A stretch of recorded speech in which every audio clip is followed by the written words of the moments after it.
Did you know your computer is like a giant house filled with billions of tiny light switches?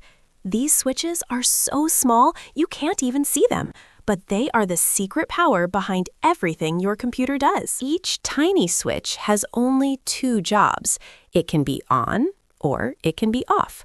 We use the number 1 for on and 0 for off, creating a special secret language called binary. By flipping these switches in different patterns, your computer creates codes for every letter, color, and sound.